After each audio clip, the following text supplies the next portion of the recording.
غيبوبة الإعلام الرياضي في مصر. للأسف الشديد الإعلام المصري بيعاني من غيبوبة شديدة، الإعلام الرياضي المصري. الإعلام الرياضي المصري فاق بعد هزيمة الزمالك في الجزائر بهدف من اتحاد العاصمة في الكونفدرالية، وافتكر إن الفريق الزملكاوي ده مصري، وبدأت الأهازيج وبدأت الانتقادات وبدأت المساندات وغيره، غير الأفراح والليالي الملاح اللي أقيمت يعني.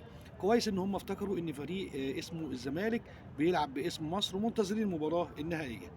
بالتوفيق لفريق الزمالك وجماهيره.